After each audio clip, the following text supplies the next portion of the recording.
dando continuidade à pregação da palavra do nosso Deus no livro de Gênesis. Convido os irmãos a que abram suas Bíblias comigo em Gênesis capítulo 1. Faremos a leitura do verso de número 26 até o verso de número 31, mas a exposição será do verso 28 até o verso de número 31, de modo mais específico. Gênesis capítulo 1, do verso de número 26 até o verso de número 31, assim diz a palavra do nosso Deus. Também disse Deus: façamos o homem à nossa imagem, conforme a nossa semelhança. Tenha ele domínio sobre os peixes do mar, sobre as aves dos céus, sobre os animais domésticos, sobre toda a terra e sobre todos os répteis que rastejam pela terra. Criou Deus, pois, o homem à sua imagem, a imagem de Deus o criou, homem e mulher os criou. E Deus os abençoou e lhes disse: sede fecundos, multiplicai-vos, enchei a terra e sujeitai-a, dominai sobre os peixes do mar, sobre as aves dos céus e sobre todo animal que rasteja pela terra. E disse Deus ainda: eis que vos tenho dado todas as ervas que dão semente e se acham na superfície de toda a terra, e todas as árvores em que há fruto que dê semente, isso vos será para mantimento. E a todos os animais da terra, e a todas as aves dos céus, e a todos os répteis da terra em que há fôlego de vida, toda erva verde lhes será para mantimento. E assim se fez. Viu Deus tudo quanto fizera, e eis que era muito bom. Houve tarde e manhã, o sexto dia. Amém. Os irmãos podem se assentar. Oremos mais uma vez ao nosso Deus, nosso Senhor. Abrimos a Tua palavra, Pai, na manhã deste Teu santo dia, e o nosso propósito é que o Senhor fale conosco através da Tua palavra. Queremos, Pai, ouvir neste breve tempo que teremos uma exposição da Tua palavra, que seja extraída daqui, revelada verdades, instruções para nós. Senhor, eu te peço que o Senhor me use neste momento, que o Senhor me use para o louvor da Tua glória e para a edificação, Pai, do Teu povo. Que a Tua verdade, Pai, seja falada aqui com clareza, que todos aqueles que aqui estão possam atentar, Senhor, para a Tua palavra. Que nada aqui nos distraia, Pai, que não tenha espaço na nossa mente para pensar em outras coisas, sobre o que faremos daqui quando acabar o culto, ou qualquer outra coisa durante a semana, mas que nossa mente esteja no Senhor e na Tua palavra, que estejamos com os ouvidos atentos para ouvir o Senhor falar. Fala conosco, Pai, abençoa-nos. Te peço mais uma vez, usa-me, apesar das minhas limitações. Usa-me, Senhor. É o que eu te peço, em nome do Senhor Jesus Cristo. Amém. Nós estamos aqui mais uma vez diante desta breve porção da Escritura que trata sobre a criação do homem, aquele que foi criado no sexto dia, aquele que é também chamado de a coroa da criação. E como vimos na exposição do último domingo, o homem ele foi criado de um modo singular. Vimos que diferente de toda a criação em que Deus falava haja, haja, nós encontramos aqui o conselho trinitário, Deus Pai, Deus Filho e Deus Espírito Santo dizendo: façamos o homem. O homem foi criado por Deus. E o homem foi criado por Deus de um modo singular, de fato, diferente do restante de toda a criação. Como vimos, a criação e todos os animais e as plantas eram cada uma delas criados segundo a sua espécie, cada um criado segundo a sua espécie. Mas quando chegamos à criação do homem, o Senhor diz: façamos o homem à nossa imagem segundo a nossa semelhança. O homem, então, ele foi criado à imagem e semelhança de Deus. E quando se trata de homem aqui, como mencionamos, é homem e mulher. Ambos foram criados à imagem de Deus. Todos nós. Diferente, como mencionei, de toda a criação. Então o homem e a mulher, eles são essencialmente iguais diante de Deus. Mas, como vimos, há também distinção. Somos iguais diante de Deus, criados à sua própria imagem e semelhança, mas há papéis distintos. O texto vai continuar dizendo, e no verso de número 27 vai dizer que o Senhor criou o homem macho e fêmea, homem e mulher, diferentes em várias coisas. E como tentei mencionar na última exposição, isso reflete muito do nosso Deus Trino. O nosso Deus Trino, ele é Deus Pai, Deus Filho e Deus Espírito Santo, iguais em poder e glória, essencialmente iguais, mas com funções distintas, sobretudo quando pensamos na obra da redenção. O Pai elegendo, o Filho morrendo e o Espírito Santo aplicando a obra da redenção no coração daqueles que são seus eleitos. Homem e mulher, ambos criados à imagem de Deus, essencialmente iguais, mas também com funções e papéis distintos. E vimos que por mais que muitos tentem distorcer, o machismo pode distorcer, o feminismo pode distorcer estas coisas, o Senhor criou as coisas todas muito bem ordenadas, com papéis muito bem definidos. Tudo isso redundando, como sempre, na glória do seu nome e no benefício de todos aqueles, toda a humanidade, quando as coisas caminham como o Senhor exige. Mas o texto de Gênesis também nos ensina uma outra realidade acerca daquilo que é exigido de nós, que fomos criados à imagem de Deus. Não consideramos na última exposição, no verso de número 26, mas já no verso de número 26 do capítulo 1 de Gênesis, nos é indicado também um dever, para um dever de cada um de nós.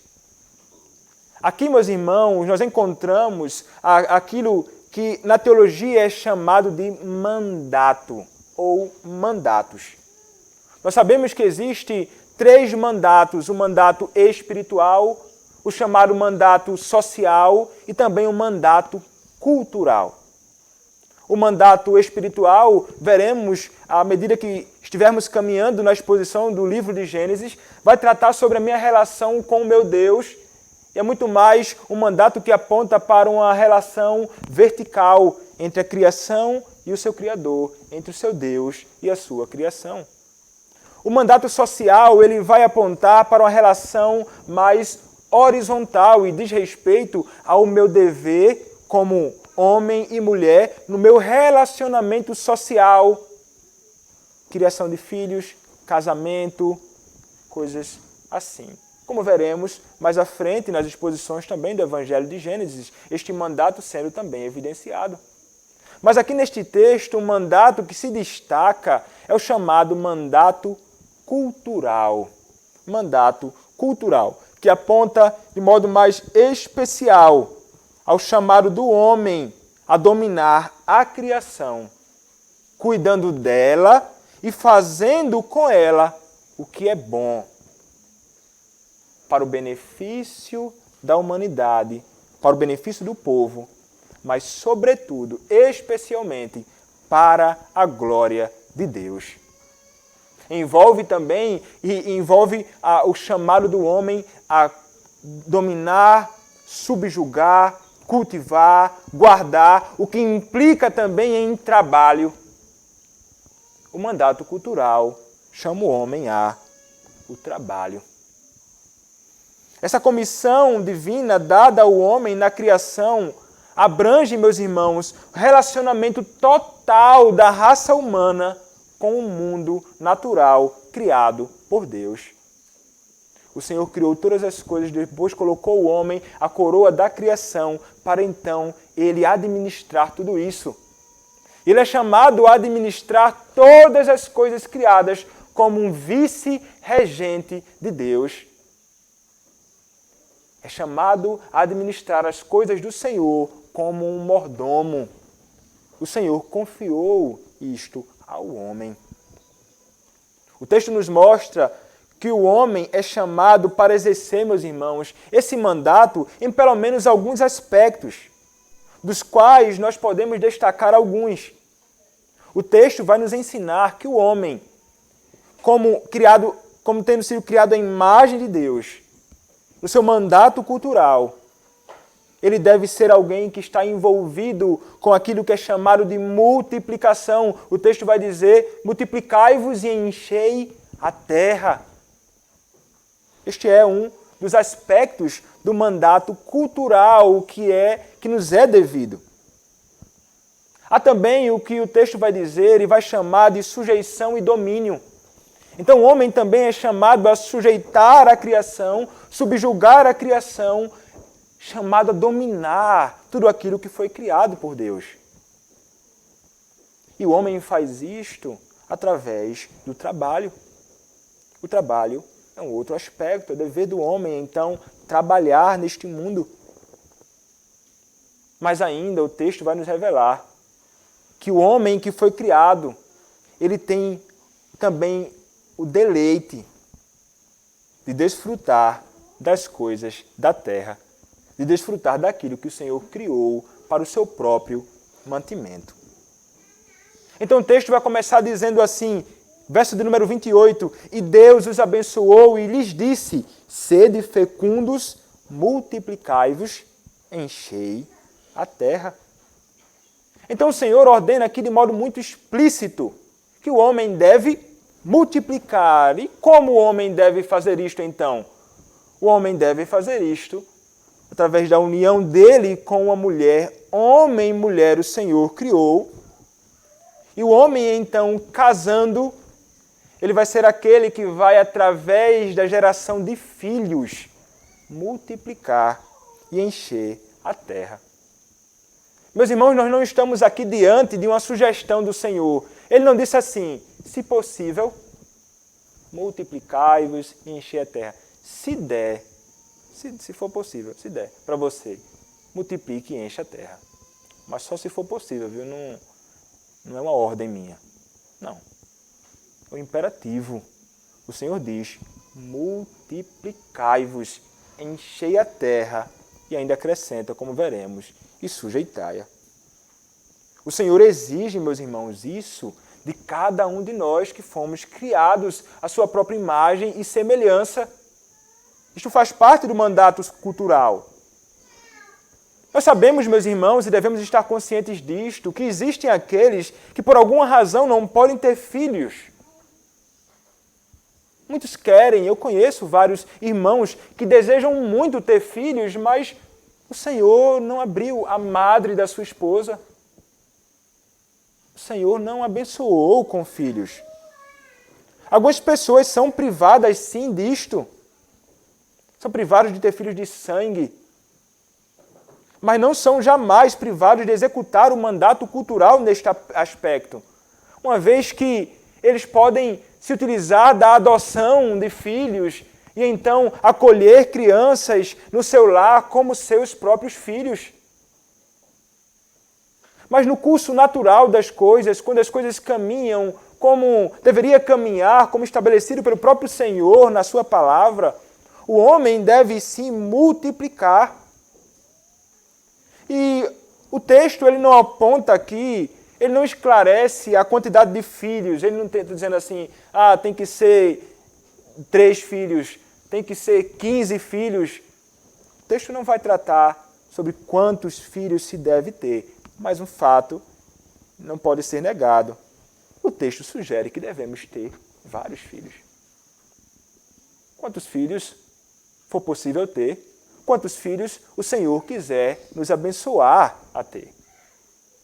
E em chegando os filhos, e a esposa estando grávida e gerando ali um filho, deveria então existir no coração de todos aqueles que estão envolvidos, sobretudo da esposa e do marido, uma grande alegria. Porque diferente do que o mundo pode pensar hoje, o mundo olha para a questão de mulher engravidar e pensa assim, que loucura é essa? Como essa mulher pode desejar ter um filho aqui nesta sociedade tão difícil, corrupta, cheia de confusão e engano? Não, o mundo não é mais para filhos, não. Muitos pensam assim hoje. E quando vêem uma mulher com 3, 4, 5 filhos, ficam admirados. 6, 7, não é possível. Essa pessoa só pode estar com algum problema. Será que ela não está vendo o mundo como está? Acham estranho. Ficam admirados, mas também acham estranho e pensam que se trata de irresponsabilidade, se trata de loucura e coisas desta natureza. Sabemos que devemos ser responsáveis, sim. E quando vamos ter filhos ou para gerar filhos, devemos refletir e considerar muitas coisas, obviamente. Mas também não podemos ser incrédulos e imaginar que o Senhor, que conduz e que cuida de nós, Ele não cuidará também em providenciar aquilo que precisamos para a manutenção dos nossos filhos. Então não pode agir, obviamente, irresponsabilidade. Eu vou ter 300 filhos mesmo e pronto, mas não tenho a menor condição de assistir os filhos. Mas também eu não posso ser um incrédulo, pensando assim, eu não vou ter filho não, só quando eu estiver bem estabilizado financeiramente. Então, quando eu estiver bem financeiramente, aí eu vou ter um filho. E você vê hoje muitos esperando essa tão sonhada estabilidade financeira, já com a idade bem avançada e sem filhos. O texto diz, multiplicai-vos e enchei a terra. E isto, meus irmãos, o fato de uma criança ser gerada no ventre da mulher deve alegrar grandemente a todos, porque se trata de uma grande bênção. O texto vai dizer, e vai considerar, o Senhor os abençoou. Ter filhos não é uma maldição, ter filhos não é um obstáculo, ter filhos não é algo que vai tirar a minha felicidade, ter filhos não é algo que vai tomar... É bênção. Quem é que diz isso? É o próprio Senhor na sua palavra. E Ele revela isto em outras passagens da Escritura também. O Salmo de número 127, por exemplo, é um salmo que vai falar sobre filhos. Obviamente vai falar sobre outras coisas também, mas também sobre os filhos que são a herança do Senhor. A herança do Senhor são os filhos, o fruto do ventre, seu galardão. Como flechas na mão do guerreiro, assim os filhos da mocidade. Feliz o homem que enche deles a sua aljava. Não será envergonhado quando pleitear com os inimigos à porta. Feliz o homem que enche deles a sua aljava, e eles servirão como que uma aposentadoria para o pai, para cuidar do pai. Eles serão como flechas. Bênção para o pai, bênção para a igreja de Cristo. Filho, é bênção. Mas o salmo também que nós cantamos aqui, antes de iniciarmos a pregação da palavra, é um outro salmo que vai falar sobre a beleza e a bênção do homem em ter filhos. Bem-aventurado o homem que teme ao Senhor e anda nos seus caminhos. Do trabalho de tuas mãos comerás, feliz serás e tudo te irá bem. Tua esposa no interior de tua casa será como a videira frutífera. Teus filhos como rebentos da oliveira à roda da tua mesa. Então ele diz, eis como será abençoado o homem que teme ao Senhor. Bem-aventurado aquele que teme ao Senhor e anda nos seus caminhos. Ele vai dizer, revelando quem é, eis como será abençoado o homem que teme ao Senhor. Vejam como a Escritura diz que é uma bênção ter uma esposa no lar, ter o trabalho que deve ser feito com diligência, como observaremos, e também ter filhos, como rebentos ao redor da mesa, várias crianças, parece o texto indicar. Benção E como o ter filhos, a pessoa pensa assim, não, é ruim demais, isso não deve ser admitido jamais, mas não é somente uma bênção para a família. Ter filhos é também uma bênção para a Igreja de Cristo e para a prosperidade de Israel. O texto vai dizer, eis como será abençoado o homem que teme ao Senhor. O Senhor te abençoe desde Sião, para que vejas a prosperidade de Jerusalém durante os dias de tua vida, vejas os filhos de teus filhos, paz sobre Israel. A paz de Israel, a paz da Igreja de Deus é alcançada também através da geração de filhos. Então ter filhos, meus irmãos, é uma bênção enorme. E através dos filhos crentes no mundo, o mundo ele será então muito bem cuidado, como veremos, como um dever do homem em dominar e subjugar. Devemos ter filhos para que a terra seja sujeitada. Meus irmãos, é através da criação de filhos que a glória de Deus se expande na terra, através dos filhos.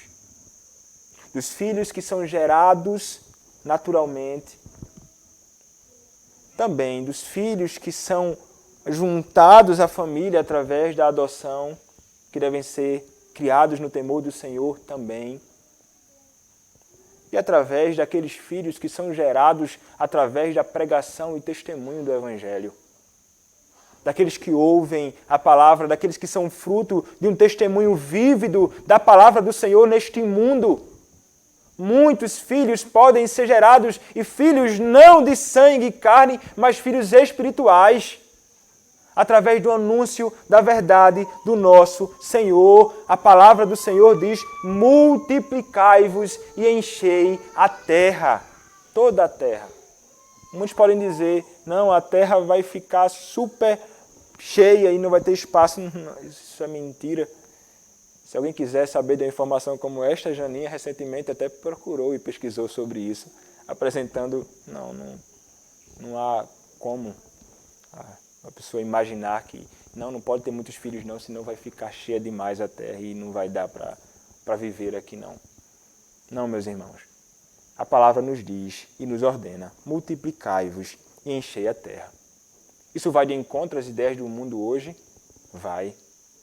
Mas nós vivemos segundo o mundo. O mundo não é a nossa regra de fé e de prática. A regra de fé e prática é a Escritura, aquilo que Deus fala para nós, para cada um de nós, através da sua palavra. Mas vejam só, o Senhor nos deu este dever, neste mandato, multiplicar e encher a terra. E a glória do Senhor sendo expandida neste mundo através da criação de filhos, fará com que esta terra dominada, cheia, ela possa então ser sujeitada. Sujeição e domínio da criação através do homem que foi criado à imagem de Deus. O texto vai dizer, ainda no verso número 28, sujeitai-a, dominai sobre os peixes do mar, sobre as aves dos céus e sobre todo animal que rasteja pela terra. O verso número 26 mencionou este dever de dominar. E aqui no verso 28, mais uma vez, é mencionado. Então o homem ele é chamado a subjugar o mundo criado por Deus. Subjugar a terra, meus irmãos, segundo a Escritura, nos fará entender que isso exige de nós a exploração dela.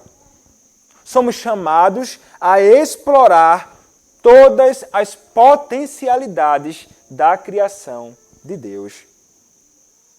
Nós somos chamados, meus irmãos, a produzir através daquilo que foi criado pelo nosso Senhor. Nós somos, portanto, chamados a criar a partir daquilo que Deus criou, e tudo aquilo que Deus criou é bom. Sim, estruturalmente, o Senhor criou tudo bom. No final do dia 6, ele vai dizer, tudo muito bom. Nós não podemos imaginar que não seja boa. Sabemos sim que o mundo ele experimentou a queda e então há muita confusão. O pecado ele atingiu o cosmos, não somente o homem, mas o mundo inteiro. E o mundo ele sofre por isto, mas o Senhor criou o bom para que nos utilizemos disto. O direcionamento das coisas, o uso das coisas criadas por Deus é que pode ser ruim. Como nos utilizamos do que Deus criou? O modo que a desenvolvemos é que pode não ser bom.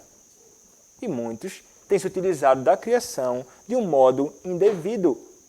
Ele não tem explorado as potencialidades da criação de Deus para o benefício do homem e para a glória do Senhor. Mas tem sido maus, né? Abusando da criação. Mas mesmo a terra estando numa condição como que esfacelada, ainda é a terra do Senhor e devemos cuidar da terra do Senhor. Nós temos o dever, meus irmãos, de desenvolver as potencialidades da criação de Deus de forma reta e de forma santa. Não segundo as inclinações e os desejos do meu próprio coração, não segundo a minha ganância, não segundo a minha cobiça, de forma alguma. O padrão para isto é a palavra. É um modo de explorar a criação de Deus, assim, de modo santo e reto. Não podemos fazer isso de qualquer jeito. Mas como tudo neste mundo, o seu envolvimento com a criação deve ser para a glória do seu Senhor. Isso é o que é exigido de ti, é um dever cultural deste mandato chamado mandato cultural. Alguns exemplos disto. Básico e primordial nesta tarefa cultural seria, por exemplo, o cultivo da terra, o que é conhecido como agricultura. Semeando e fomentando as suas potencialidades de colheita, é como a agricultura chega a dominar a terra. Juntamente com a agricultura, temos de mencionar o comércio. O comércio abre caminho aos frutos da terra e faz com que eles cheguem aos demais homens. E deste modo, todos possam desfrutar dos produtos da criação. E isto se obtém melhor e mais facilmente quando os homens trabalham segundo a sua vocação e não separadamente. Em segundo lugar, vem a indústria, que através da máquina transforma estes produtos. Este tipo de trabalho também teria lugar no mundo sem pecado. Por meio da máquina, o homem é capaz de desenvolver, de modo rápido e eficaz, as possibilidades latentes na natureza. Todos estes labores são essenciais para o cumprimento do mandato cultural, sendo o homem designado pelo Criador.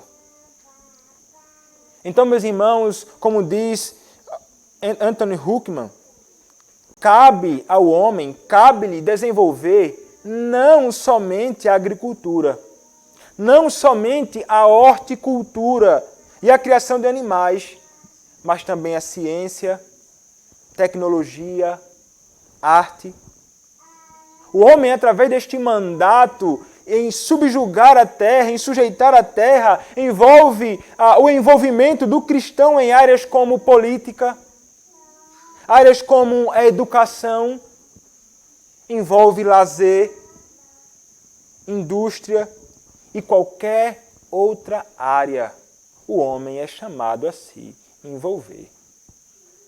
O mandato cultural nos exige isso. Como escreveu o pastor Paulo Anglada, foi atribuída explicitamente a Adão a responsabilidade de dominar, cultivar e guardar a terra. Esse mandato cultural da humanidade implica desenvolver as potencialidades da criação para o benefício da humanidade e para a glória de Deus. Ele inclui o trabalho, mais uma vez, a agricultura, a indústria, o comércio, a ciência, a cultura, as artes, etc. Tudo isto está envolvido neste mandato.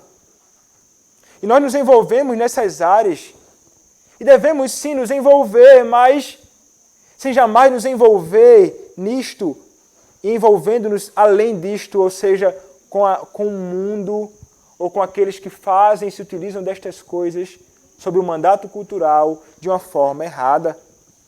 Devemos nos envolver com o mundo, mas não sendo como os que vivem no mundo, ou seja, como aqueles que não conhecem a Deus.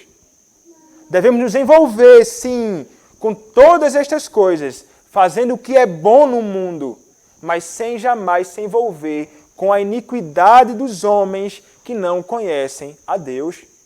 Se jamais usar destas coisas segundo o padrão do mundo. Porque o padrão do mundo, na utilização das coisas criadas por Deus, é bem diferente do padrão que nós temos para cuidar e subjugar a terra. Como bem deixou claro o pastor Paulo Anglada, há dois propósitos quando nós trabalhamos com as coisas da terra. Nós temos em vista promover o bem-estar da humanidade, mas de modo especial a glória do nosso Senhor, a glória do nosso Deus. Somos, portanto, convocados a estabelecer uma cultura que glorifique o nosso Senhor somente. Então o texto diz, sujeitai, subjugai, dominai a terra. Como mais uma vez nos diz Huckman, a maioria dos intérpretes tem crido corretamente que o fato de o homem ter domínio sobre a terra é um aspecto essencial da imagem de Deus. Como Deus é revelado no primeiro capítulo de Gênesis, regendo toda a criação, assim o homem é descrito nos versículos em questão, versículos 28 a 30, como uma espécie de vice-regente de Deus, que domina a natureza como um representante de Deus. Ter domínio sobre a terra, portanto, é essencial à existência do homem. O homem não deve ser concebido a parte desse domínio, assim como não deve ser concebido a parte desse seu relacionamento com Deus ou com os seus semelhantes, os outros seres humanos. Então o homem, ele não é homem se ele não exerce também domínio. Isso faz parte de nós que fomos criados à imagem do nosso Deus. Mas, meus irmãos, domínio. Algumas pessoas pensam e olham para esta palavra e associam esta palavra a algo negativo, mas o que não é domínio? Domínio não é sinônimo de tirania ou abuso. Não, jamais.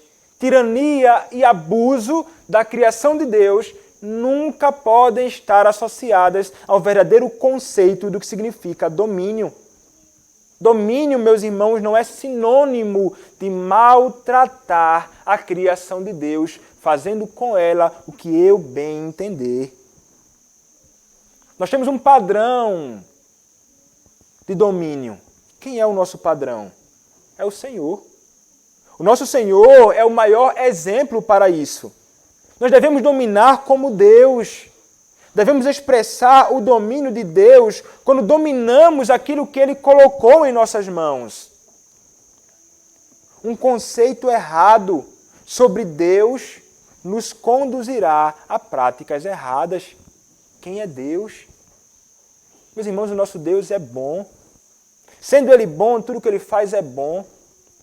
Se somos representantes de Deus no domínio, devemos fazer o que é bom, para o bem de todos. O nosso Deus, Ele é um Deus que é infinitamente sábio. Devemos, então, dominar a criação de Deus de modo sábio, utilizando a sabedoria que o Senhor nos deu para que utilizemos devidamente as coisas criadas pelo Senhor, dando-lhes um rumo, fazendo com que aquilo que o Senhor criou seja melhorado para o benefício do homem. Sabedoria, graça, amor, pense em quem o nosso Deus é, pense nos seus atributos. Você deve então tentar agir semelhantemente a Ele no domínio de todas as coisas. Não podemos ser maus com o uso da criação. Devemos nos preocupar assim com tudo. Devemos nos preocupar inclusive com o que é chamado meio ambiente. Se trata de uma preocupação legítima. E devemos nos preocupar com isso sim. Mas não como muitos fazem hoje. Não como os idólatras do meio ambiente. Existem aqueles que idolatram. Não como os que vivem apegados ao ambiente. Como se não pudéssemos fazer absolutamente nada com a criação de Deus ou com o meio ambiente. Não toque, não pode fazer isso, não pode fazer aquilo. Uma proteção exagerada não é algo bom. Muitos grupos, especialmente os de esquerda, militam em defesa do meio ambiente. Mas é como se eles fizessem disto um Deus deles. A criação de Deus se torna como um ídolo para eles. Se torna o seu Deus. Se tocar numa árvore, torar um galho, fizer qualquer coisa estranha ao que eles estabeleceram como um padrão para a preservação do meio ambiente, é como se você tivesse matado uma criança. Para muitos, na verdade, é até mais fatal e algo inadmissível. Toraram a árvore, mas quanto a matar uma criança não há problema algum. Boa parte destes que estão envolvidos numa defesa incansável destas coisas são destes grupos de esquerda e que não temem a Deus e que têm a criação como algo superior ao seu Criador, o meio ambiente como algo superior até mesmo ao homem. Isto é idolatria, isso é contrário à Escritura. Mas também não devemos dominar a criação de Deus como aqueles que não se importam com o que Deus criou, como se fosse algo, não tem problema não, o negócio é destruir. Não podemos viver sem a menor atenção com o meio ambiente. Isso jamais foi uma forma correta de lidar com a criação de Deus. Nós devemos cuidar daquilo que o Senhor criou da melhor forma possível. Não precisamos ser um daqueles, por exemplo, que andam por aí e fazem da rua o lixo, do ambiente que está um lixo. Pega e joga tudo no meio e está aí, não estou nem me importando, joga no rio, joga aqui, joga ali, plástico, coisas que não vai ser de nenhum benefício para a terra e para o que o Senhor criou. Isso é um exemplo, dentre vários, que nós podemos pensar a respeito do modo que nós não devemos olhar e cuidar da criação. Nós não podemos imaginar que podemos abusar da criação de Deus de qualquer jeito. De forma alguma, meus irmãos. De forma alguma. Todos os que levam esse ensino da Escritura a sério serão chamados a reconhecer a sua culpabilidade, tanto pessoal quanto corporativa, pelo mau uso da criação de Deus e a nossa responsabilidade de viver como criaturas a quem Deus deu o domínio sobre ela. Como você tem cuidado da criação de Deus?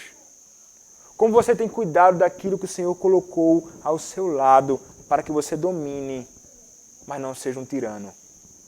Você tem sido um daqueles que tem caminhado como um idólatra da criação de Deus?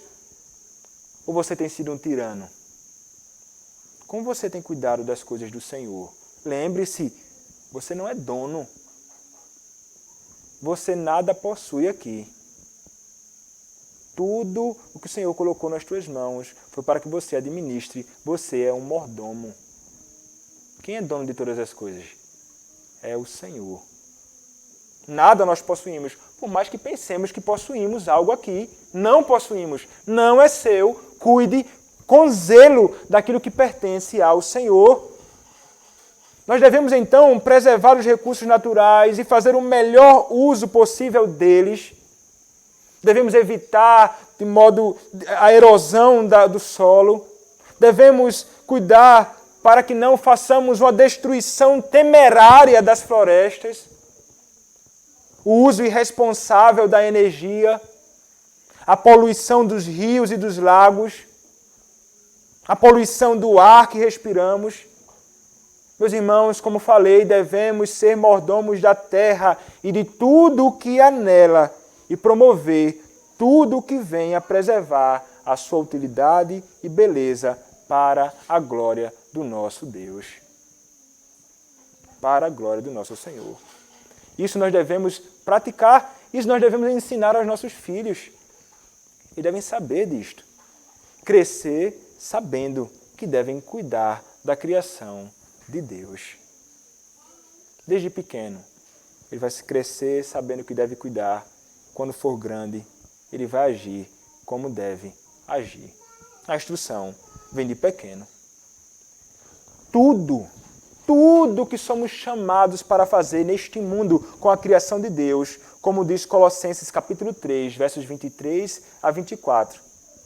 Diz assim: tudo quanto fizerdes, fazei-o de todo o coração, como para o Senhor e não para homens, cientes de que recebereis do Senhor a recompensa da herança. A Cristo, o Senhor, é que estais servindo. A Cristo, o Senhor, é que estais servindo. Um modo de subjugar, como já fica evidente até nas palavras que já falamos aqui, aponta para o homem com aquele dever que o Senhor deu para ele de trabalho. O trabalho é um dos modos através dos quais nós executamos o mandato cultural e subjugamos e também dominamos a terra. Como Calvino escreveu, o homem não foi criado para o ócio, mas para a ação. O homem não foi criado para o ócio, mas para a ação. O homem foi criado, então, para o serviço. E foi criado para o trabalho duro. Antes da queda, isso já existia. Isso vai justamente de encontro com o que algumas pessoas podem imaginar.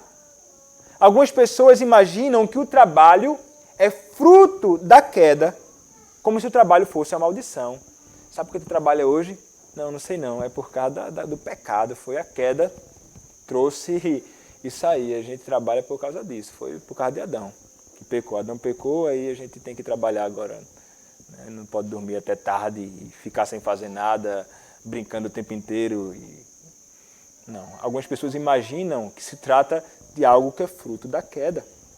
Mas sabemos que o mandato cultural foi dado na criação e juntamente com ele o dever de trabalhar. O dever de trabalhar é uma das formas de executar esse mandato. Então, o trabalho é anterior à queda. O trabalho é anterior à queda. E se é anterior à queda, é algo bom. O Senhor abençoa o trabalho. O Senhor considera o trabalho como algo bom demais. E existia, meus irmãos, uma boa relação entre Adão e o trabalho. A queda desfigurou muito disso, como veremos mais à frente, mas havia sim. O trabalho para Adão no Éden não era algo pesado, mas sim algo prazeroso. O Senhor deu o dever para ele de cultivar e guardar. Estava ali o trabalho de Adão e certamente não era pouco trabalho. Contudo, após a queda, o trabalho tornou-se algo difícil. Mas o fato de ter se tornado algo difícil não exclui o nosso dever. Devemos trabalhar. E como Adão, com prazer e alegria. O Senhor, através da obra da redenção, meus irmãos, Ele é aquele que vai nos direcionar com um vigor e com a lente diferente acerca deste nosso dever. Uma vez tendo sido resgatados pelo Senhor, agora temos uma visão muito distinta do que é o trabalho e nós teremos prazer em fazer o que fomos chamados para fazer. Não importa qual seja a vocação. Nós que fomos salvos e que estamos sendo restaurados cada dia mais à imagem do nosso Senhor, devemos estar certos disso. Lembrem-se, Deus fez do homem administrador dos bens que lhe confiou através do dom do trabalho. E não importa qual seja o trabalho, seja na roça, na agricultura, com tecnologia, seja com livros, seja com o que for. Não importa, pense, dona de casa, seja você cobrador, seja você alguém que trabalha em loja de cosméticos, vendendo perfume. Não importa o seu trabalho. Qual é o seu trabalho? Qual a sua vocação? O que o Senhor te chamou para fazer? Bom, sendo esse o seu trabalho, você deve fazer com alegria e diligência. Você deve ser o mais diligente naquilo que o Senhor te chamou para fazer. Porque, meus irmãos, o modo que trabalhamos, ele pode falar muito sobre a nossa condição espiritual. Se você trabalha negligentemente, irresponsavelmente, sem a menor alegria, ou não faz com zelo para a glória do Senhor, revela que o seu coração ele está num lugar errado. Revela que seu relacionamento com o seu Senhor não está no lugar como deveria. Revela a nossa condição espiritual, sim. Fala muito sobre como está a nossa vida de obediência ao nosso Deus. A palavra do nosso Deus nos chama a trabalhar, a fazer isto. Mandato e ordem nos dado no passado. Então nós deveríamos cuidar do nosso coração e tentar encontrar onde está o nosso coração e tentar fazer aquilo que fomos chamados para fazer com todo amor e obedecendo ao Senhor. Servindo onde quer que estejamos servindo, como se ao nosso próprio Senhor estivéssemos servindo nosso trabalho.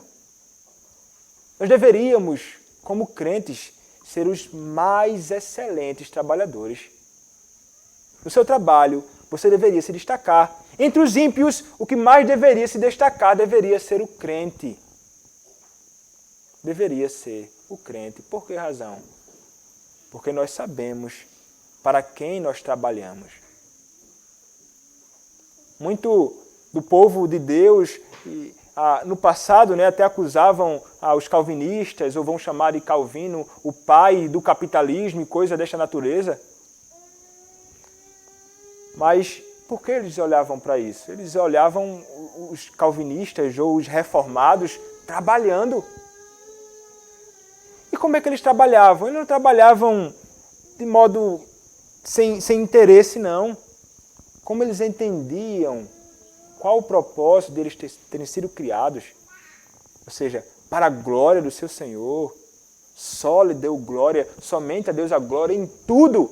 Eles faziam da melhor forma. Como consequência, o fruto do seu trabalho era bom, muito bom. Eles eram diligentes, eles trabalhavam ali, de segunda a sábado, descansando domingo, trabalhando muito e trabalhando duro. Como consequência, eram também prósperos, muitos deles. Prósperos. O homem foi chamado para o trabalho. Não podemos, meus irmãos, de modo algum, ser negligentes na nossa vocação. De modo algum negligentes. Mas, obviamente, também não podemos ter o nosso trabalho como ídolo. Como muitas pessoas que trabalham compulsivamente. E só trabalham. E o meu nome é trabalho. Não, eu trabalho. Eu trabalho. Não. O homem é chamado também, como dever do mandato cultural, a desfrutar da criação de Deus, ao lazer, a descansar um pouco. Sobretudo, como veremos posteriormente, no dia do Senhor, o domingo, dele culto público ao nosso Senhor.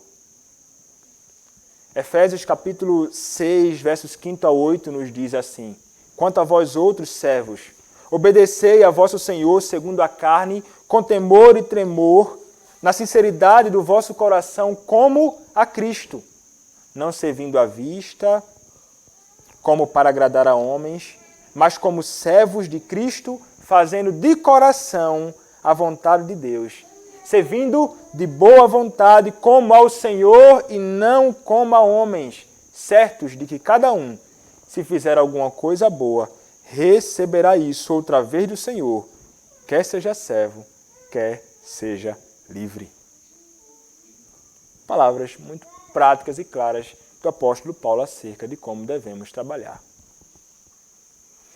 O Senhor então nos chamou para multiplicar e encher a terra. O Senhor nos chamou para sujeitar, dominar, subjugar a terra. O Senhor nos direcionou a fazermos isso através do nosso trabalho, estabelecendo esta cultura maravilhosa onde quer que estejamos inseridos. Mas também o Senhor nos concede a graça de desfrutarmos das coisas da terra. Das coisas da terra. O verso de número 29 até o verso 30 diz: E disse Deus ainda: Eis que vos tenho dado todas as ervas que dão semente e se acham na superfície de toda a terra, e todas as árvores em que há fruto que dê semente, isso vos será para mantimento. Verso 30. E a todos os animais da terra, e a todas as aves dos céus, e a todos os répteis da terra, em que há fôlego de vida, toda erva verde lhe será para mantimento. E assim se fez. Então está aqui o que foi dado ao homem para que ele possa desfrutar da criação de Deus. E os versos de número 29 e 30 nos ensina que os homens e os animais eram herbívoros. Eles comiam frutas, verduras, legumes. E isto é o que o Senhor deu para o homem desfrutar. Isto é fato. Existem aqueles que não estão muito interessados, mas devem aprender a comer verdura, porque de fato isto é um alimento que o Senhor mesmo providenciou para que o homem desfrute. O Senhor providenciou, o Senhor colocou o homem no jardim, depois de todas essas coisas terem sido criadas para que o homem possa desfrutar. Então o homem deve realmente se deleitar em comer estas coisas. Frutas, verduras, legumes. Sim, para a própria manutenção, para a própria força, para nutrientes, para o que seja. O Senhor providenciou isso para o homem, providenciou isso como algo de fato bom. Mas isso não significa que aqui há uma ênfase agora para o veganismo ou coisas desta natureza, né? Porque o vegano, ele pode olhar para isso aqui e pensar assim: ah, olha aí, tá vendo você? Esse negócio de comer carne, de matar bicho para comer, não é coisa... Não, aqui, ó, para comer mato, é só comer coisa verde. Não, de forma nenhuma. Aqui não há espaço para o veganismo, como algumas pessoas imaginam. Quando nós estudamos, obviamente, a luz da Escritura e a progressividade da revelação, como lido aqui, inclusive, na leitura continuada das Escrituras, o Senhor nos chamou para dominar, sujeitar a terra, para desfrutar das coisas da terra, daquilo que Ele criou, plantas para nossa manutenção, frutos da terra, mas também de animais e carne, sem sangue, Ele vai dizer. Isto é muito bom. Louvado seja o Senhor por ter criado esta variedade de coisas para que nós possamos desfrutar. Mas o ponto aqui é, meus irmãos, o Senhor, Ele providenciou coisas para que o homem desfrute nesta terra e para que ele possa viver. Ou seja, o Senhor providenciou coisas para a sua subsistência. O Senhor não nos abandonou. Aí, então, criou e agora? Está perdido. Tem o que para comer? Não sei, tem nada para comer. Te vira. Não, de forma alguma. Está aqui o que vocês comerão. Vocês devem desfrutar disto. Devem se deleitar nestas coisas que eu criei. Devem comer mesmo, mas, com certeza, não imoderadamente. Somos chamados a desfrutar de tudo aquilo que o Senhor nos deu para a nossa subsistência, mas o uso imoderado das coisas criadas por Deus pode ser pecaminoso.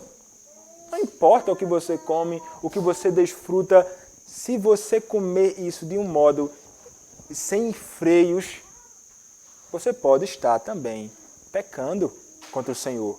Nós devemos usar tudo aquilo que o Senhor nos deu de forma moderada, com todo o cuidado, com os propósitos, com o propósito certo, quando desfruto daquilo.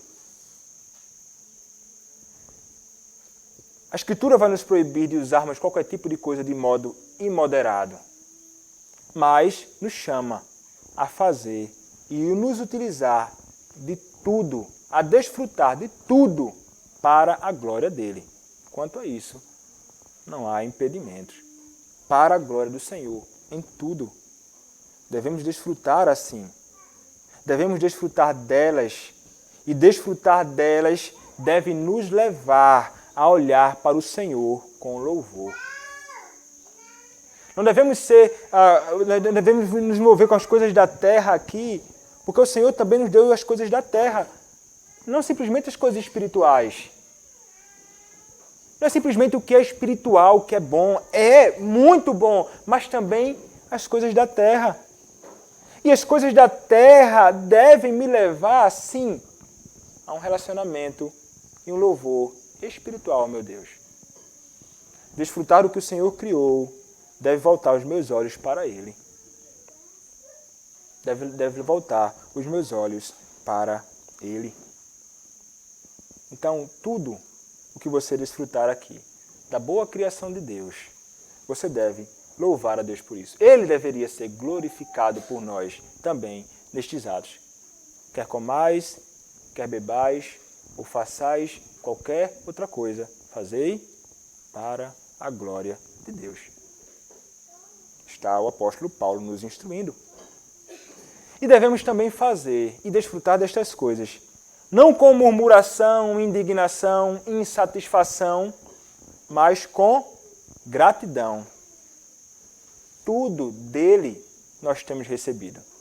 Tudo não vem de suas próprias mãos, mas do próprio Deus que conduz a tua vida.